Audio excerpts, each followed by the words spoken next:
Hey everybody, welcome to Performance on Wheels. We have the 7th generation BMW 3 Series right there.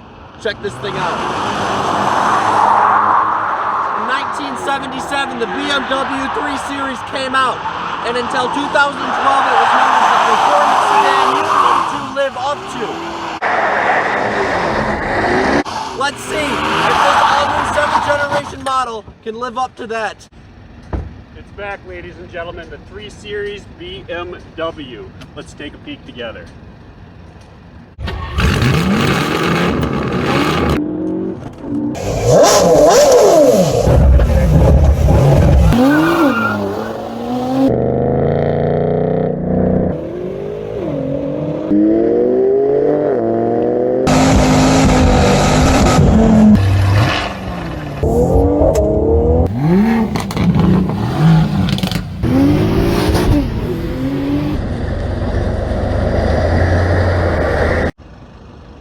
Like Austin said, in 2012, the 6th generation 3 Series came out.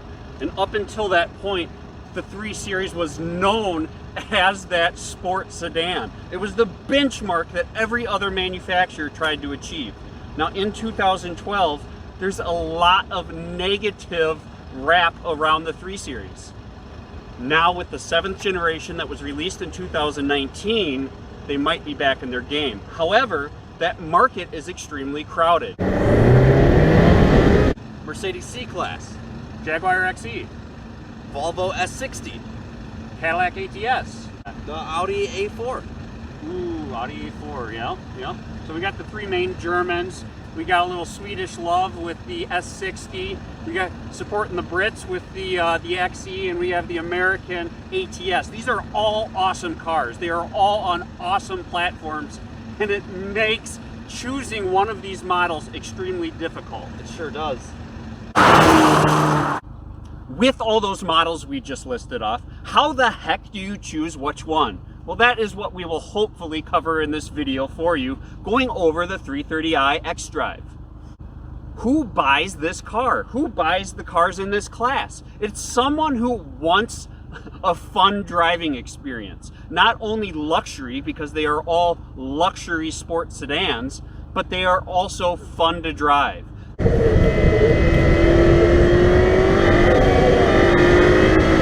One place the BMW stands out for sure is in the engine. 2-liter 4-cylinder turbo that produces 255 horsepower, just over 290 pound-feet of torque. The little 4-cylinder in the BMW 330 propels it to 60 in the low 5-second range, in the quarter mile in the high 13s. It's pretty impressive, don't you think? That's very impressive. Yeah, that's quick. Now just general takeoff, let's talk about that quick. I'm gonna raise my finger when I mash the pedal down here, and let's see if we can pick up that delay that occurs. So at 1900 RPMs is when you are going to see the maximum torque of the BMW. So it takes that brief second or two for the recognition of your foot being pressed onto that pedal, as well as that turbo spooling up and grabbing a hold. From that point on, the power delivery is extremely smooth, regardless of the RPMs you're at. It carries power all the way up to that 6500 red line. With the 330i we are looking at today, with that Xdrive, we're right around a $42,000 starting price. The example we are at, we're pretty darn close to that $42,000 mark. There's not a lot above and beyond what comes standard in the 3 Series in this example. And that's kind of fun to look at to see what you truly get before you start adding all that a la carte that is very popular with the German manufacturers. If you want the convenience package, there's $1,000. If you want something besides white or black, there's $550. If you want something other than the Synthetech seats, where you want real leather, that's $1,500. It adds up in a hurry. But this is what you will get for approximately that $42,000 price tag. In 2003, BMW released their still current day all-wheel drive system. The marketing ploy on that is Xdrive. This is the 330i Xdrive.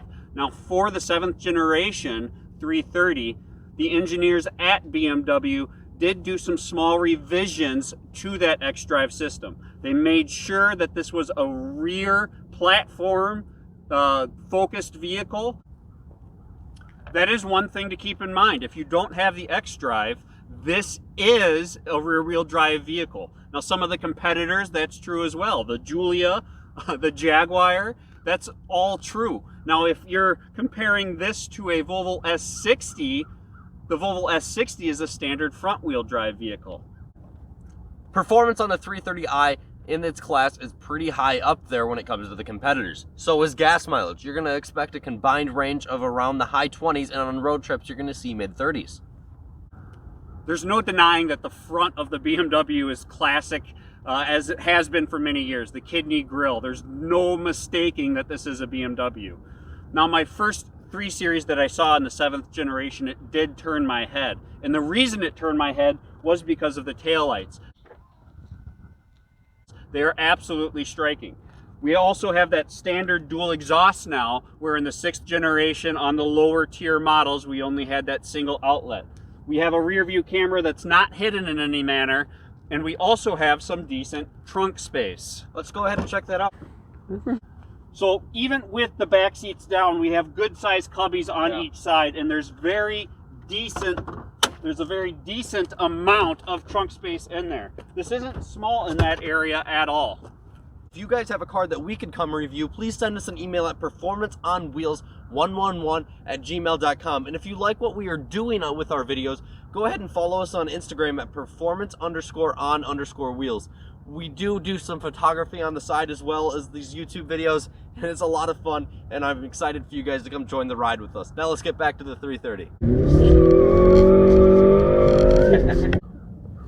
Up on the grill of the 330, we have some automatic opening and closing vents behind this grill here. It looks pretty sweet. They open up and close to heat and cool the inside of this 4-cylinder engine. Right down below that, we have an intercooler to also help out with that turbo that this 4-cylinder has. If you look right here on both sides, we have some cooling that goes straight back. How about we look where it comes out right here, just to allow for some more airflow. This is blocked off at the moment, but as you get into those M Sport and M models, of course, you will expect that to be open. One of the design cues that I really do like about the 330 are the bold, rigid lines that are coming. Now, this line right here, I do enjoy how you can see that and what it does for the hood while driving. That same concept continues to the interior. Bold, rigid lines. Let's take a peek.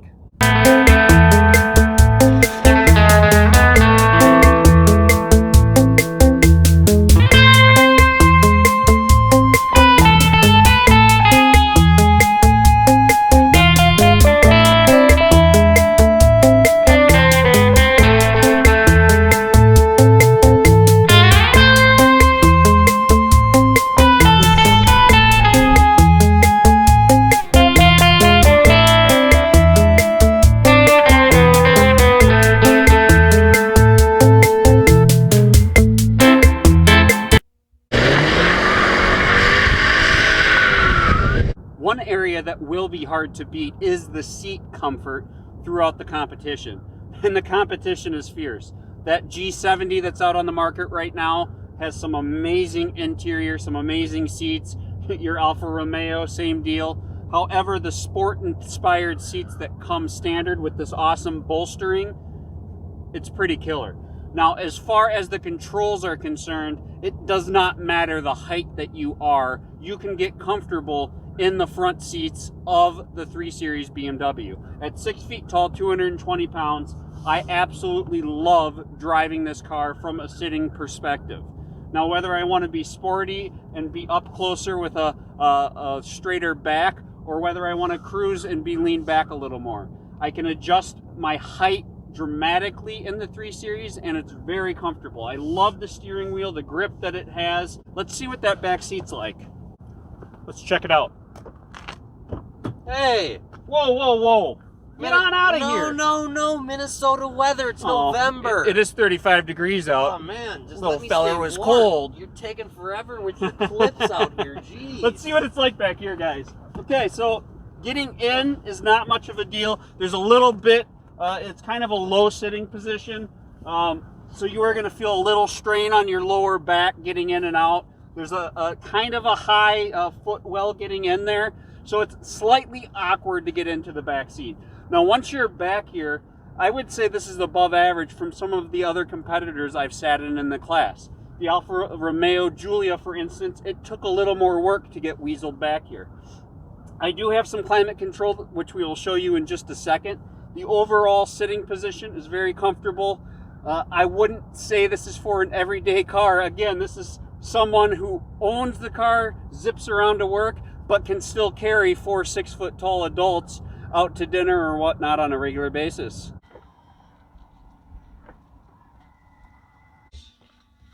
Hey guys, now let's head to the interior of the 330 right off the bat while these lights are on. Let's go ahead and check out this open pore fine wood oak that is around this entire interior here. This is one of 5 different trim options on the 330. It is absolutely beautiful. I actually really like this one.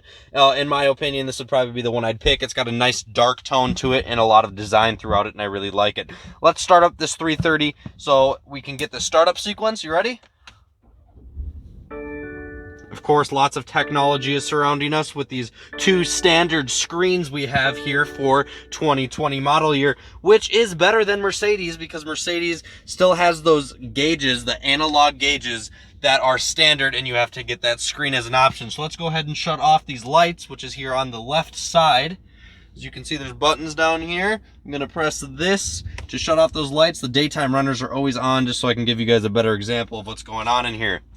So let's go over some of this stuff in here. We have 2 ways to control our center display. We have this control knob right down here, as you can see my hands on it. And as we look up, we have a touchscreen display up here, and it does look pretty nice, but I know that this is BMW's thing. These are BMW's colors, the orange accents everywhere, the black and orange things, but I just feel like it's Halloween in here. We did a review on a BMW X6, and at that time, it felt that the interior is dated because it was a 2012 model, and this is a 2020 model, and specifically because of these colors, I almost feel it is dated. I don't mind them necessarily, but it just, I feel it would be more luxurious if you could change some of those colors between the black and orange that BMW is kind of known for. So let's head into these car settings so I can show you guys what is going on inside of this thing, some of the things that we have.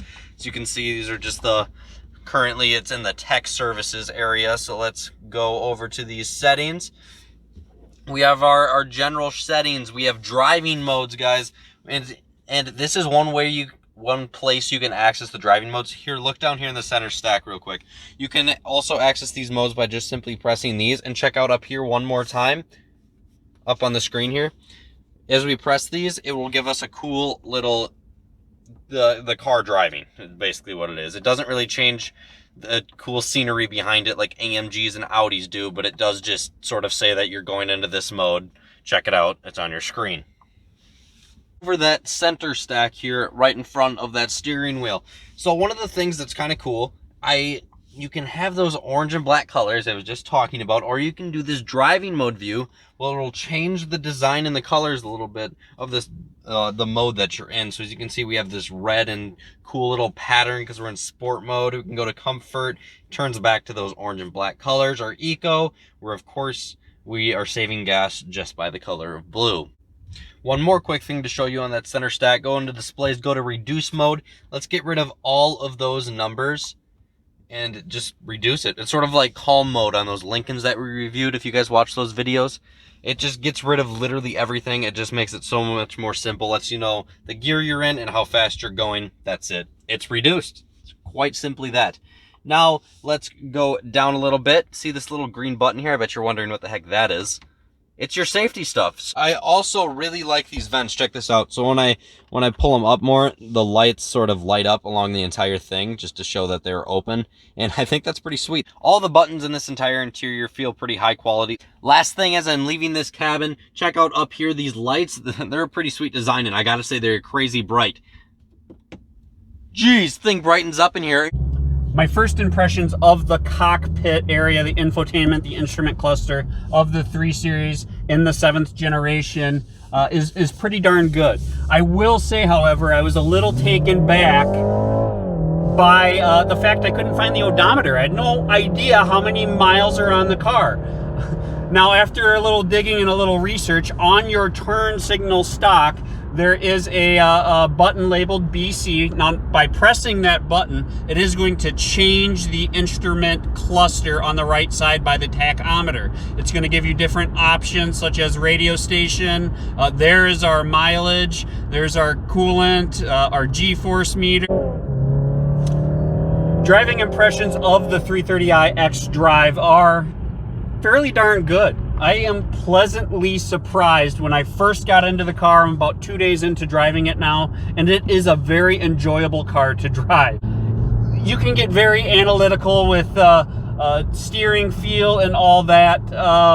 There's been better, there is better, but it's very good. It really is. There's also a lot of talk about all that fake engine noise. Every comment, every review I have interpreted is negative in that regards. I will say firsthand that I don't mind it. In today's world where we're trying to get smaller engines, more power, better fuel economy, you have to do what you have to do to still maintain that awesome driving experience. Engine noise, exhaust noise, that is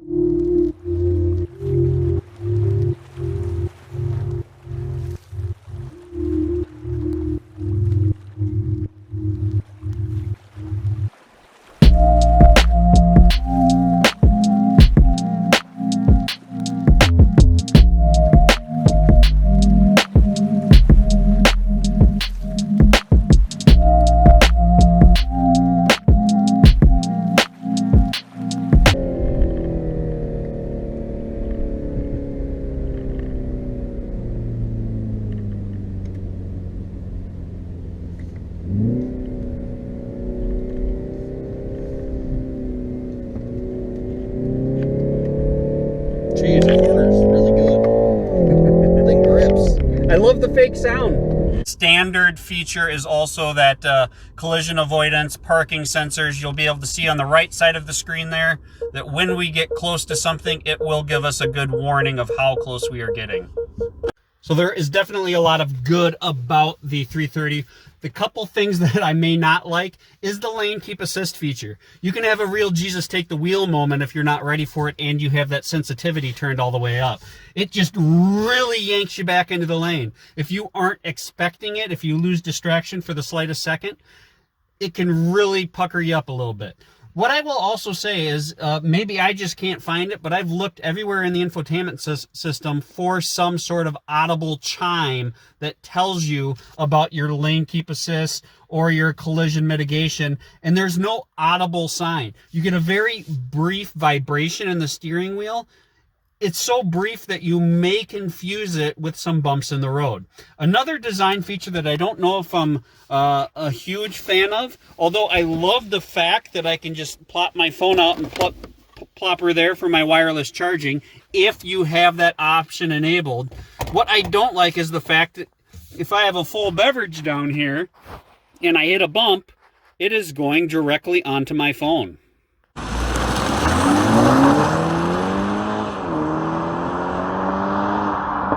We just went over pretty much everything on this BMW 330. How are we feeling? I actually am pleasantly surprised. I didn't have very high expectations going into it. The 3 Series has kind of been forgotten for a handful of years now. And it's right back up towards the top of its game. The 8-speed transmission is about as flawless as you can get in this segment. And it's a very enjoyable car to drive. Whether you're feeling a little feisty that day, or whether you're out on a date with the missus or whatever, you can have that sports feeling car as well as all the refinements that a luxury car offers. Yeah, definitely. I'm a big fan of the exterior of this car. Let's just figure that you have 50 grand in your pocket. What do you do? Like if you were looking for a compact sports sedan, what do you do? Because there's a lot of competition. Oh, there definitely is. And honestly, between the ones that we have done, The one that put the biggest smile on my face was the Alfa Romeo Giulia. Absolutely. I think the interior on this is 1,000 times better, but if you're basing it on everyday driving, I would probably say the BMW. Any of the cars in this segment, you have to have a little pad of money set aside for maintenance, repairs, whatever the case may be, because they're simply just more expensive to own. The cost of ownership is higher. Definitely. That is why a lot of people lease these cars, and that's great. You lease it, you enjoy it for 3 or 4 years, and you wash your hands of it and move on to the next one. I kind of like that idea.